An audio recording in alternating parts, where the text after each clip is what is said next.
আসসালামু আলাইকুম। আশা করছি আপনারা সবাই ভালো আছেন। আমরাও আল্লাহ তাআলার অশেষ রহমতে আলহামদুলিল্লাহ ভালো আছি। একটি নতুন লাইফস্টাইল ব্লগ ভিডিওতে আপনাদেরকে স্বাগত জানাই। আমি আজকে ভর্তা বানানো দিয়েই ভিডিওটি শুরু করছি। আজকে তেমন কোনো রান্না বান্না করব না আমি। গতকালকে তরকারি আছে, ডাল রান্না করেছি আর এখন বাদাম ভর্তা করে নিচ্ছি। বাদাম আমার আগে থেকেই ভাজা ছিল, শুধু রসুন আর মরিচ ভেজে নিয়েছি। তিলের ভর্তাও করব। প্রথমে বাদাম ভর্তাটা করে তুলে রাখবো, তারপর এই বাটনার মধ্যেই তিলের ভর্তা করব। আমার এই বাটনা সম্পর্কে অনেকেই জানতে চান। এই বাটনাটা মাটির তৈরি, আমাদের রংপুর অঞ্চলের একটা ঐতিহ্যবাহী জিনিস বলতে পারেন। রংপুরের মানুষজন আমরা এই বাটনাটা সচরাচর সবাই ব্যবহার করি। এটা হালকা ওজনের হওয়ার কারণে ব্যবহার করতে অনেক সুবিধা। শিল্পাটা অনেক ওজন হওয়ার কারণে তো এক জায়গা থেকে আরেক জায়গায় স্থানান্তরিত করতে অনেক কষ্ট। কিন্তু মাটির বাটনায় একটা সমস্যা হচ্ছে, খুব বেশি শক্ত জিনিসগুলো এখানে বাটা যায় না। হালকা পাতলা যে নরম জিনিসগুলো থাকে সেগুলো ভর্তা করতে বেশি সুবিধা হয়। অনেকেই আবার ভয় পায় যে এটা যেহেতু মাটির তৈরি হয়তো খুব অল্প চাপেই ভেঙে যাবে। বিষয়টা তেমন নয়, অনেক প্রেশার আপনি দিতে পারবেন এখানে, এটা সহজে ভাঙে না। আপনাদের সঙ্গে কথা বলতে বলতে আমি তিলের ভর্তাও করে নিচ্ছি। তিল আমি আগে থেকে ভেজে ব্লেন্ডারে গুঁড়া করে নরমাল ফ্রিজে রেখে দিয়েছিলাম।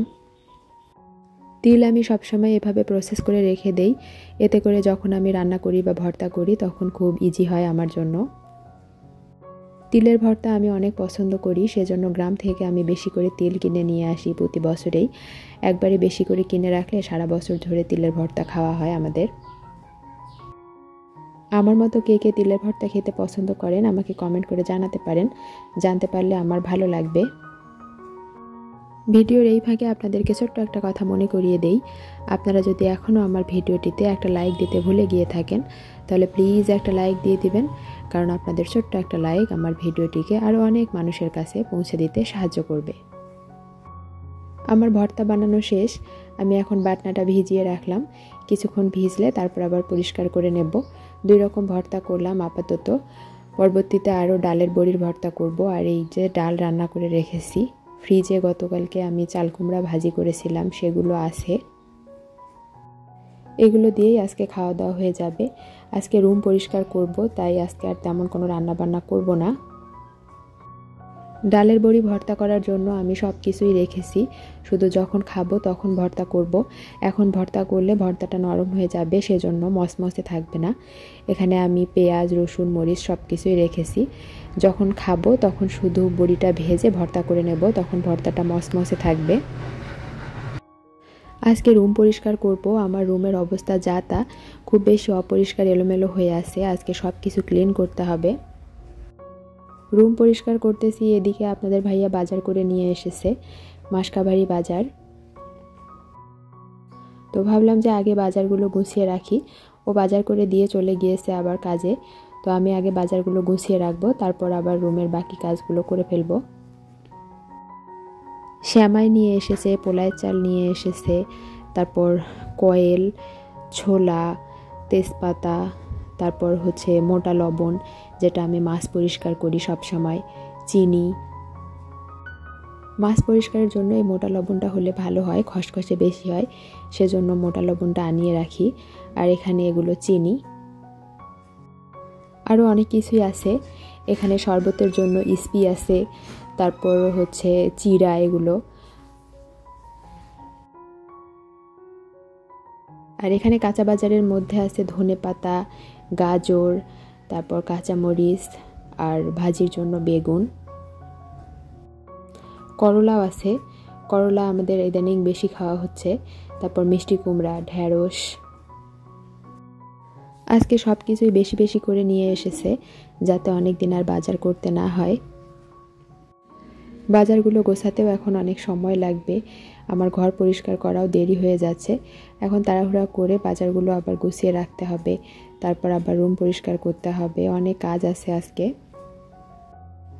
পেঁয়াজ নিয়ে এসেছে, আলু নিয়ে এসেছে, তারপর এটা মনে হয় বেল। উপর থেকে দেখে ভালোভাবে বোঝা যাচ্ছে না, পরে খুলে দেখব এখন। আর টমেটো, মুড়ি এগুলো নিয়ে এসেছে। বেশ কয়েকটা মুরগিও নিয়ে এসেছে, সেগুলো এখন পরিষ্কার করতে হবে।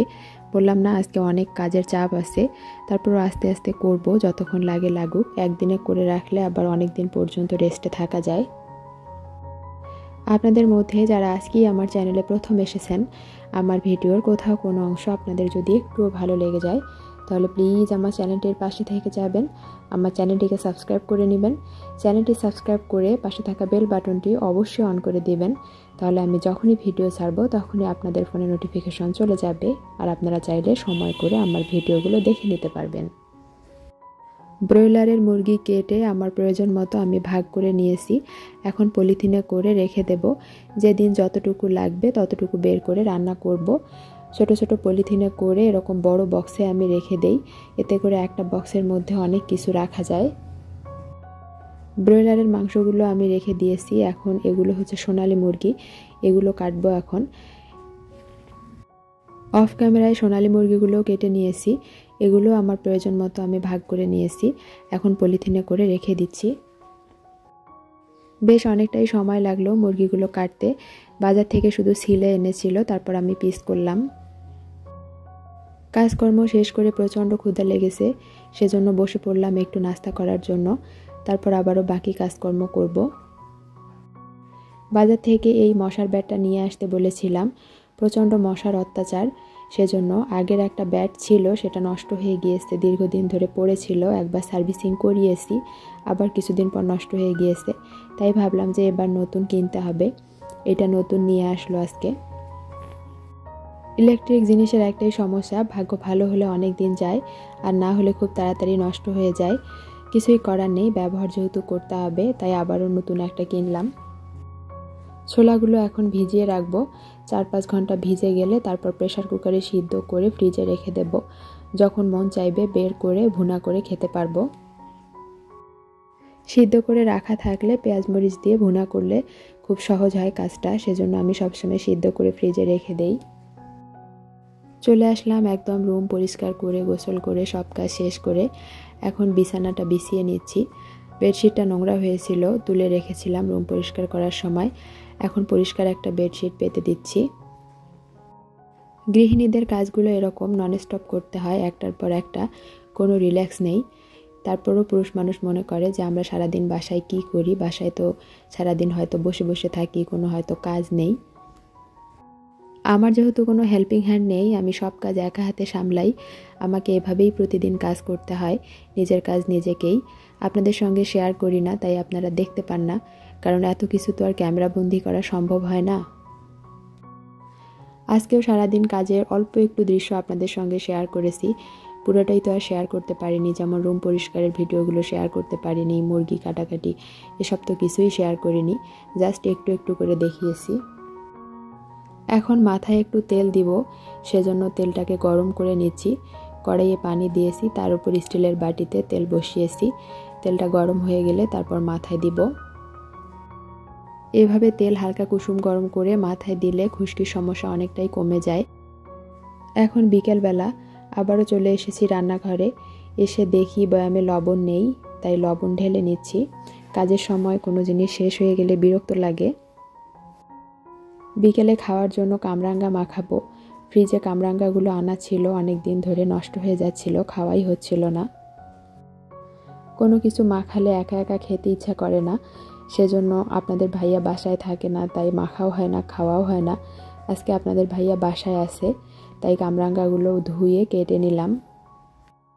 কামরাঙ্গা মাখানোর জন্য প্রথমে আমি শুকনো মরিচ আর কাঁচামরিচ ডলে নিচ্ছি, তারপর কেটে রাখা কামরাঙ্গাগুলো দিয়ে দিলাম। এখন দেব পরিমাণ মতো বিট লবণ, চিনি আর আচারের তেল। কোনো কিছুর মাখাতে আচারের তেল দিলে বেশি মজা হয়, আচারের তেল না থাকলে সরিষার তেলও দেওয়া যাবে। এই কামরাঙ্গাগুলো অনেক টেস্টি, সেদিন রাস্তার ধার থেকে কিনেছিলাম, বাইরে গিয়েছিলাম বিকেলে, দেখি এক চাচা ডালিতে করে বিক্রি করছে, তো সেখান থেকে নিয়ে আসলাম, দামও অনেক কম, আমি হাফ কেজি এনেছিলাম। তো খেয়ে দেখেছি অনেক মিষ্টি, কোনো টক নেই। এই দেশি ফলগুলো কিন্তু পুষ্টিগুণে ভরপুর, আমরা অবহেলা করে খাই না, কিন্তু এগুলোই বেশি বেশি খাওয়া দরকার আমাদের। আজকের মতো তাহলে এখানেই বিদায় নিচ্ছি। দেখা হবে আবারও নতুন কোনো ভিডিওতে ইনশাআল্লাহ। সেই পর্যন্ত আপনারা সবাই ভালো থাকবেন, আমাদের জন্য দোয়া করবেন। আল্লাহ হাফিজ। আসসালামু আলাইকুম।